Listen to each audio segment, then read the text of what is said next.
दर्शकों, आप देख रहे हैं तेजस यूट्यूब चैनल में हूँ रामेश्वर, मेरे साथ देव पंडित कैमरामैन। दर्शकों, आज हम आए हुए हैं पचोर।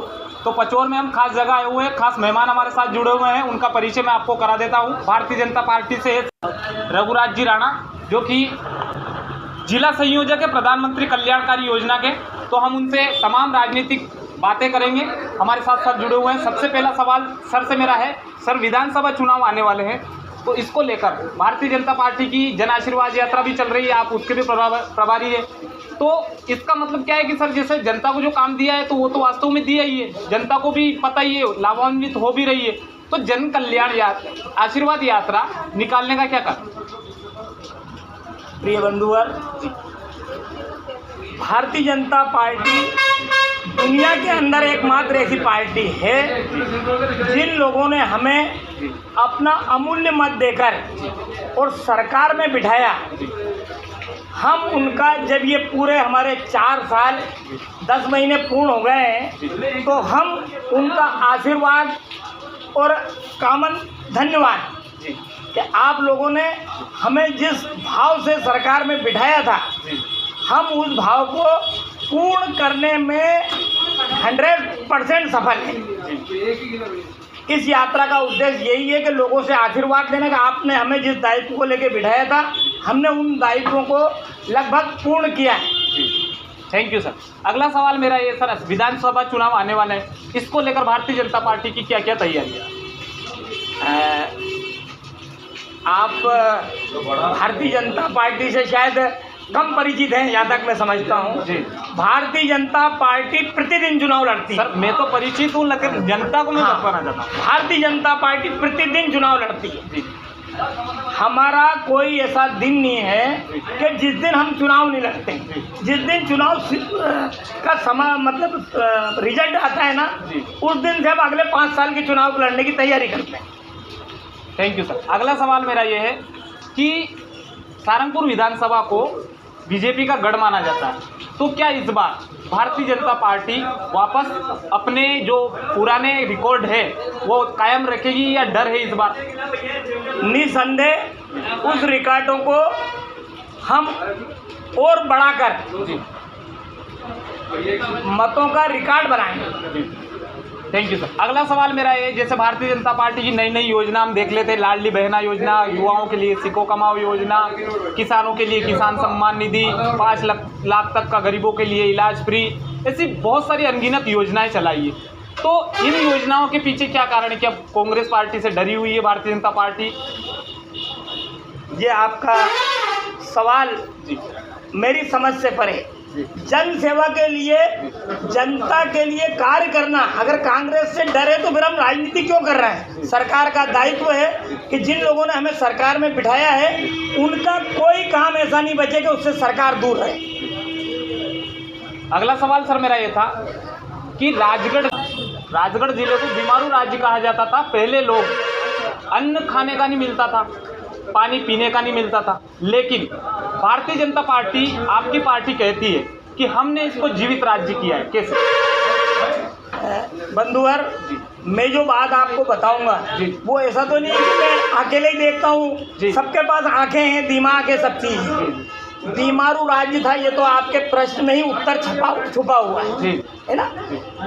हमने यहाँ पानी के स्रोत किसानों के लिए इतने कम थे और मूल हमारा देश किसान पे आधारित है, तो देश के साथ ये जिला और प्रदेश है। आप देखते हैं कि मोहनपुरा, कुंडालिया, पार्वती जैसे बड़े डैमों का निर्माण करके हमने बीमारू राज्य को ये कहना चाहिए विकासशील राज्य की ओर और विकासशील जिले की ओर ले जाने की लोग अग्रसर हैं। और अग्रसर ही नहीं, हमने परिणाम दिया है। आप जीरापुर बेल्ट में जाइए, आप राजगढ़ विधानसभा के क्षेत्र में घूमिए, जहाँ पथरीली बल्ली हुआ करती थी। अभी मैं खामखेड़ा मंदिर गया था, वहाँ 1 इंच ज़मीन खाली नहीं है, वहाँ गेहूँ की फसलें ले रही थी। तो ये निश्चित हम बीमारू राज्य से विकासशील जिले की ओर अग्रसर है, ये प्रत्यक्ष प्रमाण है हमारा। देखिए, कुल मिला के भारतीय जनता पार्टी ने राजगढ़ जिले को विकसित किया है। Thank you sir. अगला सवाल मेरा ये था सर कि राज्यसभा और विधानसभा दोनों चुनाव आने वाले हैं, लोकसभा और राज्यसभा दोनों चुनाव आने वाले हैं, लोकसभा दोनों चुनाव आने वाले हैं, तो इसको लेकर भारतीय जनता पार्टी जनता के बीच में किन मुद्दों के साथ जाएगी? हमारे पास कोई मुद्दा ऐसा नहीं है कि हमें जनता से ये कहना पड़ेगा हम ये करेंगे। हमने किए हुए वादे, आप ये कल्पना करो कि ऐसा कौन सा वादा मैं प्रश्न कर रहा हूँ, आप मुझसे वो प्रश्न कीजिए कि सरकार ये काम क्यों नहीं करती है, तो मैं उसका जवाब दूंगा। नहीं, फिर भी जैसे सर बहुत सारी योजनाएं, जैसे किसानों का, कुछ किसानों का यह कहना है कि किसान के लिए भारतीय जनता पार्टी कुछ काम नहीं कर रही है। किसान क्या चाहते हैं, वो अन्नदाता है और उनको जितना दिया जाए सरकार जितना दे उतना कम है, ऐसा मेरा मानना है। लेकिन क्या दुनिया के अंदर कोई ऐसी सरकार मुझे बता दो कि जिसके पास 1 बीघा की पट्टी है उसे 6,000 रुपया प्रति वर्ष प्रदेश सरकार दे रही है और 6,000 रुपया साल केंद्र सरकार दे रही है। भाई 1 बीघा जिसके पास ज़मीन है उसको भी ये लाभ मिल रहा है, तो किसान मेरा अन्नदाता है। हो सकता है उसकी नज़र में वो चीज़ इतनी महत्वपूर्ण नहीं हो, लेकिन इसके पहले की पूर्ववर्ती सरकारों ने क्या किया था मुझे वो बता दें आप। अगला सवाल मेरा ये था सर, जैसे आप बोल रहे होते कि मेरे से वो सवाल पूछिए जो सरकार ने नहीं किया, तो मेरा सवाल ये है कि जैसे युवाओं का, बहुत सारे युवा भी मेरे से मिलते हैं, मैं युवाओं से मिलता हूँ, किसानों से मिलता हूँ, राजनेताओं से मिलता हूँ, गांव भी जाता हूँ, हर वर्ग से मिलता हूँ, तो सर उनका कहना ये है कि भारतीय जनता पार्टी ने युवाओं को कुछ नहीं दिया, युवा बेरोजगार है। मेरे भाई, रोजगार का मतलब सिर्फ नौकरी लगना नहीं है। मैं यहाँ कंपसित होने का है कि मेरा व्यवसाय है जी, इसमें मेरा बेटा एक डॉक्टर और एक इंजीनियर है, और सरकार ने एक ठेले चलाने वाले के लिए भी 50,000 रुपये के लोन आप बिना किसी गारंटी के ले सकते हो। अगर आपने पढ़ाई अच्छी की है, इंजीनियरिंग की है, कोई मेडिकल संबंधी कोई काम किया है, शिक्षा के क्षेत्र में आप 12वीं से ऊपर हो, जो आप काम चाहे बढ़ाई का हो, लुहारी का हो, सुतारी का हो, उस हर काम के लिए सरकार ने बैंकों के दरवाजे खोल रखे हैं, और उनको जो उस दरवाजे पे जाएगा उसको वो लाभ मिलेगा जिसकी वो पात्रता रखता है, जो उसके सब्जेक्ट में कि मैं ये काम करना चाहता हूँ वो काम कर सकता है। Thank you sir. अगला सवाल मेरा है, अब की बार मध्य प्रदेश में किसकी सरकार? इतनी बातों के बाद भी मुझे ये जवाब देना पड़ेगा। जी बिल्कुल देना पड़ेगा, क्योंकि जनता, मैं ये चाहता हूँ, एक प्रश्न मेरा आम लोगों से लेके तो हमारे राजनीतिक दलों के लोगों से निवेदन है कि खाली मैं प्रश्न करना चाहता हूं कि भारतीय जनता पार्टी को जनता वोट क्यों नहीं दे। खाली एक प्रश्न मुझे कोई कांग्रेसी आके उत्तर दे, भाई इस कारण से नहीं दे। तो इसलिए हर पहलुओं पे हमारी पार्टी और हमारी सरकार ने जनहित से इतने कार्य किए कि हमको खाली उनको याद दिलाना है। एक परिवार कोई ऐसा नहीं बचेगा, आप और मैं भी हूँ उसमें, आप जो है भैया केवल, ऐसा कोई परिवार नहीं है कि जो सरकार के लाभ से वंचित है। इसलिए हम ये चाहते हैं कि हमने इतने काम किए हैं, और अगर जनता को ये लोकतंत्र है, हमें उस लोकतंत्र को कभी हम चैलेंज नहीं कर सकते हैं कि इस देश में लोकतंत्र नहीं है।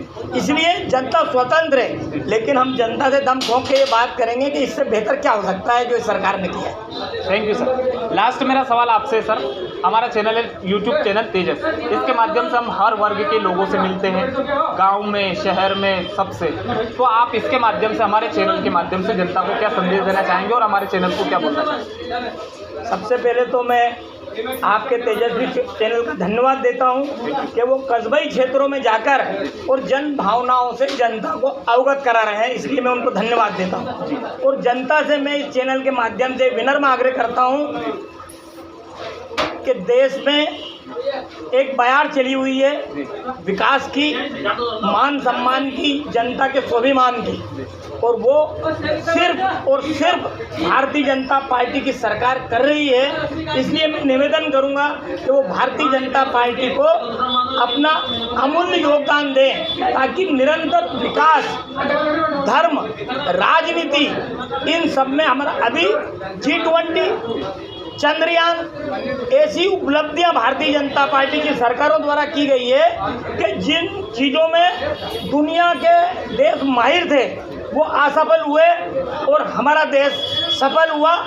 20 देश के राष्ट्रीय अध्यक्ष जो कभी हमें अंडर 100 में नहीं मानते थे, वो सम्माननीय मोदी जी के पीछे पीछे कदम ताल करके चल रहे थे। ये भारतीय जनता पार्टी की सरकार की उपलब्धि है। Thank you sir so much, आप हमसे जुड़ने के लिए और आपका हमें अमूल्य टाइम देने के लिए हृदय से आभार और धन्यवाद। Thank you. आपका भी बहुत बहुत धन्यवाद। और मैंने जो बातें कही है मैं चाहता हूँ कि जनता तक पहुँचेगी। बिल्कुल सर। धन्यवाद। जय हिंद, जय भारत। जय